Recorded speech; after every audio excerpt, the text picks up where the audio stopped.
할아버지, 여기 왜 자꾸 오는 거야? 우리도 일하는 사람이라고. 인천의 낡은 4층 건물 앞입니다. 용역 직원 5명이 한 노인을 둘러싸고 있었습니다. 노인은 두 손을 부들부들 떨고 있었습니다. 73세 박영호, 그는 이곳에 추억이 있다고 말했지만 용역들은 들으려 하지 않았습니다. 추억? 그게 뭐 먹는 건가? 건물주님이 당장 치우라고 했어. 용역 팀장이 노인의 어깨를 거칠게 잡아챘습니다. 노인은 비틀거렸습니다. 그때 한 청년이 그들 사이를 가로막았습니다. 28세 강민준이었습니다. 그는 3년째 전국을 떠도는 방랑자였습니다. 할아버지한테 손대지 마세요. 민준의 목소리는 낮고 단단했습니다. 용역 팀장이 비웃었습니다. 너 뭔데? 여기 내 일이야? 민준은 대답하지 않았습니다. 그저 노인을 자신의 뒤로 밀어냈습니다. 용역들이 민준에게 다가왔습니다. 팀장이 민준의 가슴을 밀쳤습니다. 민준은 뒤로 휘청했지만 넘어지지 않았습니다. 순간 몸싸움이 벌어졌습니다. 민준은 용역 2명을 바닥에 눕혔습니다. 하지만 뒤에서 쇠파이프가 날아왔습니다. 옆구리에 둔탁한 충격이 왔습니다. 민준은 이를 악물었습니다. 경찰 불러. 민준이 휴대폰을 꺼내자 용역들이 뒤로 물러났습니다. 팀장이 욕을 퍼부으며 현장을 떠났습니다. 노인이 민준에게 다가왔습니다. 고맙습니다. 정말 고맙습니다. 노인의 손이 떨리고 있었습니다. 민준은 괜찮다는 말만 남기고 돌아섰습니다. 옆구리가 쑤셨지만 내색하지 않았습니다. 노인은 민준의 뒷모습을 오래 바라봤습니다. 그의 눈빛이 흔들렸습니다. 사흘 후 민준이 묵던 쪽방촌 고시원에 정장 입은 남자가 찾아왔습니다. 강민준 씨 맞으십니까? 45세 정태수, 그는 명함을 건넸습니다. 영호건설 비서실장이라고 적혀 있었습니다. 민준은 명함을 받지 않았습니다. 누구세요? 박영호 회장님께서 감사 인사를 드리고 싶어 하십니다. 민준은 고개를 저었습니다. 필요 없어요. 전 그냥 지나가던 사람이에요. 정비서는 명함을 책상에 놓고 갔습니다. 하지만 그날부터 이상한 일이 벌어졌습니다. 민준이 일하는 건설 현장에 낯선 사람들이 나타났습니다. 그들은 현장 소장에게 민준에 대해 물었습니다. 김밥집 주인도 귀띔했습니다. 오늘 누가 와서 너 물어보더라. 몇 시에 오고 뭐 먹는지. 민준은 불편했습니다. 누군가 자신을 조사하고 있었습니다. 그는 짐을 쌌습니다. 밤 11시 부산행 버스에 몸을 실었습니다. 일주일 후 부산의 한 공사장에서 일하고 있었습니다. 점심시간이었습니다. 민준은 컵라면을 먹고 있었습니다. 그때 익숙한 목소리가 들렸습니다. 민준 씨, 부산까지 오셨네요. 정태수 비서였습니다. 민준은 라면 젓가락을 놓았습니다. 왜 이러세요? 저 조사하는 거예요? 회장님께서 꼭 한 번만 만나고 싶어 하십니다. 정비서의 목소리에는 간절함이 묻어 있었습니다. 안 그러시면 평생 빚진 마음으로 사실 것 같다고 하십니다. 민준은 한참을 생각했습니다. 옆구리는 아직 아팠습니다. 하지만 노인의 떨리던 손이 자꾸 떠올랐습니다. 딱 한 번만이요. 정비서가 KTX 표를 꺼냈습니다. 서울행이었습니다. 출발은 내일 아침이었습니다. 서울 강남의 고급 한정식집이었습니다. 민준은 낡은 옷차림으로 들어섰습니다. 박영호 회장이 기다리고 있었습니다. 어서 오십시오. 박 회장이 악수를 청했습니다. 민준은 잠시 망설이다 손을 잡았습니다. 음식이 나왔습니다. 민준은 거의 손대지 않았습니다. 50년 전 이야기를 해도 될까요? 박 회장이 천천히 말을 꺼냈습니다. 그는 시골에서 상경해 그 건물에서 막노동을 시작했다고 했습니다. 민주는 듣고만 있었습니다. 민준 씨, 우리 회사에서 일하지 않겠습니까? 박 회장이 본론을 꺼냈습니다. 월급 500만 원, 회사 숙소, 3년 후 임원 승진. 파격적인 조건이었습니다. 하지만 민주는 고개를 저었습니다. 죄송합니다. 전 3년 전에 모든 걸 버렸어요. 민준이 자리에서 일어섰습니다. 그때 박 회장의 휴대폰이 울렸습니다. 박 회장이 전화를 받았습니다. 그의 얼굴이 창백해졌습니다. 손이 떨리기 시작했습니다. 민준 씨, 혹시 아버님 성함이? 박 회장의 목소리가 갈라졌습니다. 강철수 씨 맞습니까? 민준의 몸이 얼어붙었습니다. 3년간 단 한 번도 입 밖에 내지 않은 이름이었습니다. 박 회장이 지갑에서 사진 한 장을 꺼냈습니다. 1994년 가을이었습니다. 사진 속에는 젊은 박영호와 30대 강철수가 웃고 있었습니다. 민주는 아버지의 젊은 모습을 처음 봤습니다. 30년 전 공사 현장에서 사고가 있었습니다. 박 회장의 목소리가 떨렸습니다. 철골이 무너졌습니다. 당신 아버지가 저를 밀어냈습니다. 대신 그분이 깔렸습니다. 민준의 눈이 흔들렸습니다. 하반신이 완전히 마비됐습니다. 제 잘못이었습니다. 박 회장이 고개를 숙였습니다. 평생 책임지겠다고 했습니다. 하지만 당신 아버지는 거절했습니다. 민준의 눈에서 눈물이 흘렀습니다. 그는 주먹으로 테이블을 쳤습니다. 음식 그릇이 덜컹거렸습니다. 30년간 찾았습니다. 끝내 찾지 못했습니다. 박 회장이 민준을 똑바로 봤습니다. 당신이 그날 저를 도운 건 우연이 아닙니다. 아버지의 피가 흐르기 때문입니다. 민준은 고개를 떨궜습니다. 3년 전 일이 떠올랐습니다. 하반신 마비인 아버지를 평생 돌봐야 한다는 무게, 자신의 꿈을 포기해야 한다는 분노. 그래서 짐을 싸서 나왔습니다. 전화도 바꿨습니다. 제발 부탁입니다. 박 회장이 두 손을 모았습니다.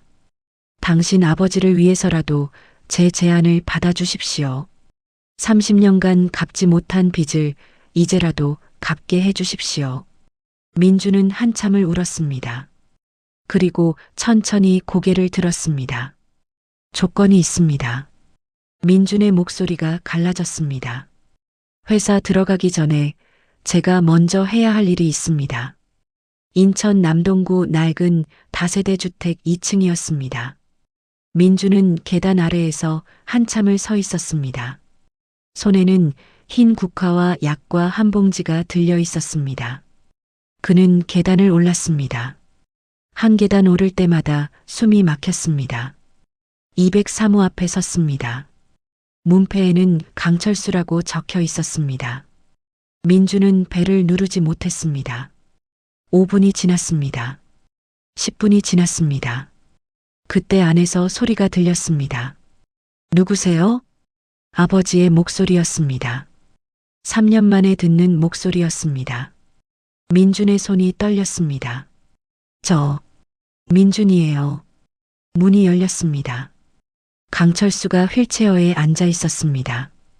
58세, 하반신은 마비됐지만 상체는 여전히 단단해 보였습니다. 아버지는 아들을 한참 바라봤습니다. 표정에는 아무것도 없었습니다. 민주는 무릎을 꿇었습니다. 국화와 약과가 바닥에 떨어졌습니다. 아버지, 죄송해요. 죄송해요.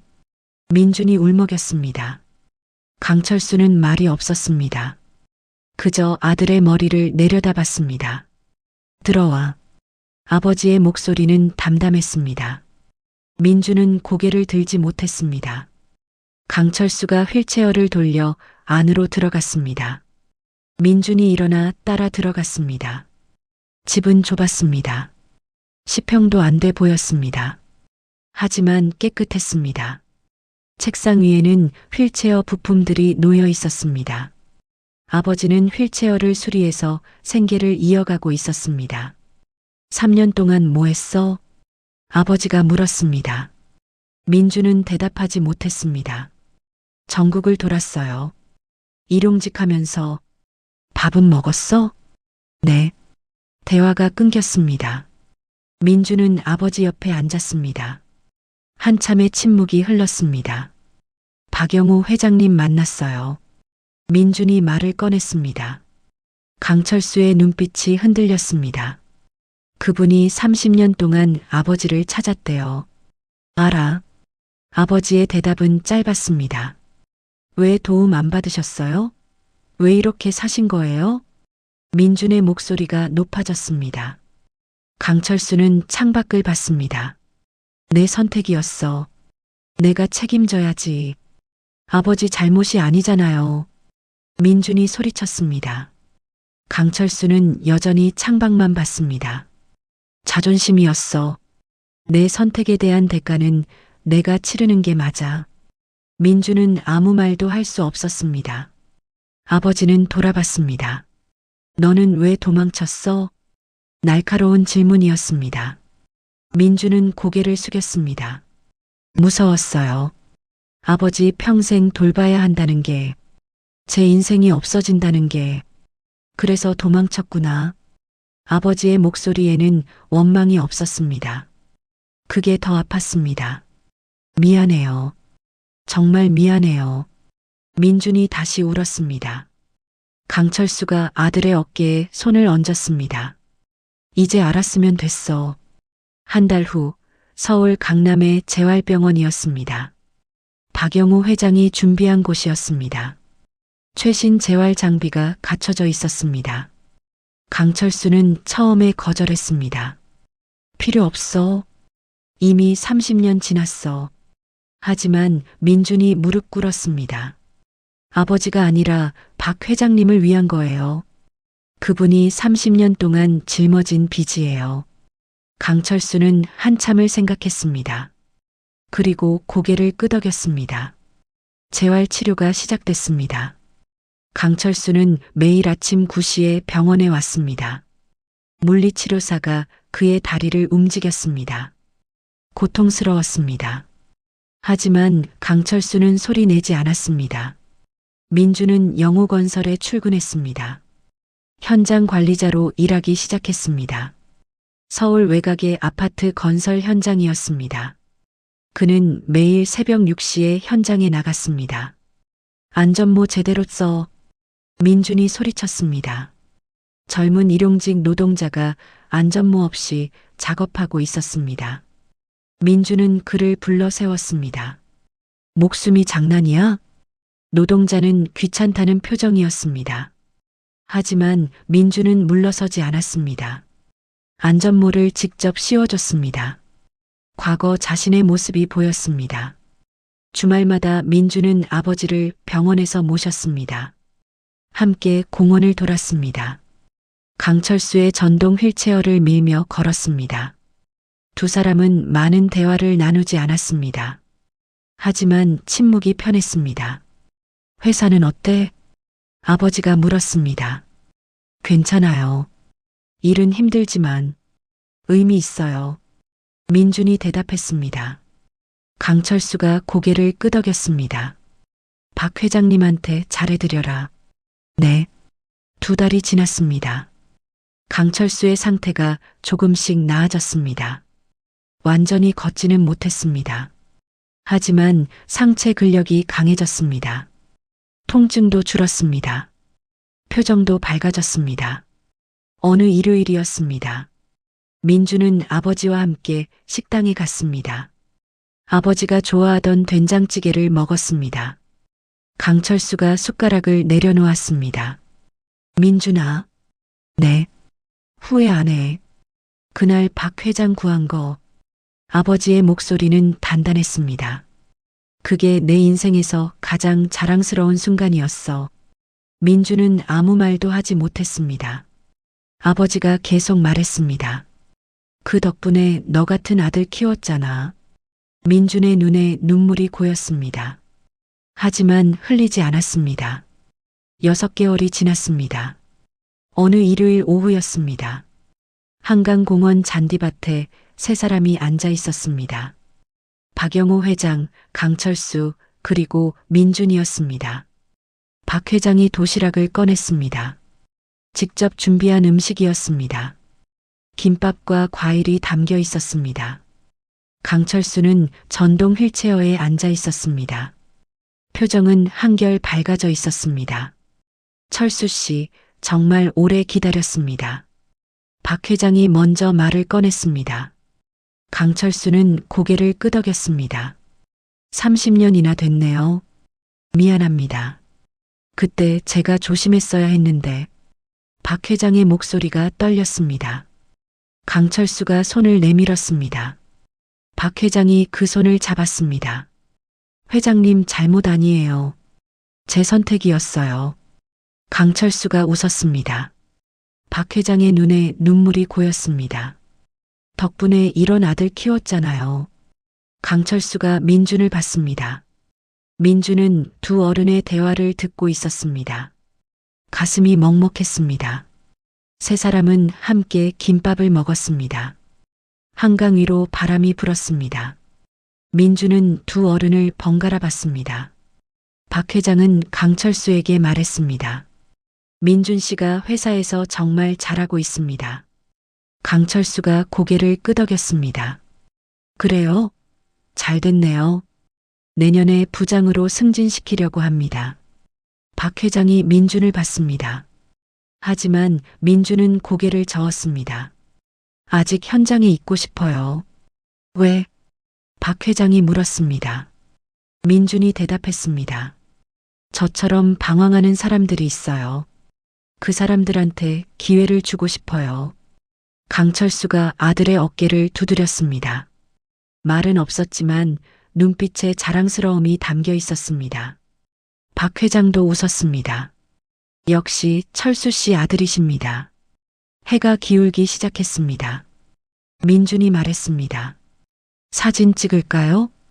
세 사람이 나란히 섰습니다. 민준이 셀카봉을 꺼냈습니다. 강철수는 휠체어에 앉은 채였습니다.